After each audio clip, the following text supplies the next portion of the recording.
Kwa hiyo mimi kueleza shida yangu ndio imekuwa kero kwako. Hivi unadai kitu ambacho mimi sina. Ina maana mimi nifanyaje sasa? Nikaibe au? Eti. Nakuuliza wewe nikaibe? Au basi nikajiuze sasa ili nikuletee hizo hela, si ndio maana yake?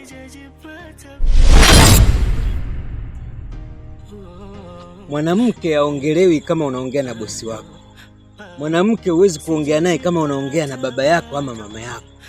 Na ndio maana mwanaume umeambiwa uishi kwa akili na mwanamke. Hakuambiwa mwanamke haishi na akili kwa mwanaume.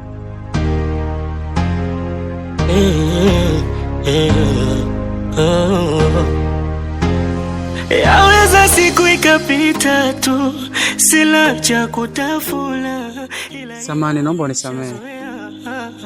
Nawaza utazoea, wala sio rahisi kukaza nilipo, ila najisi siwe mwizi, maana kula kifo.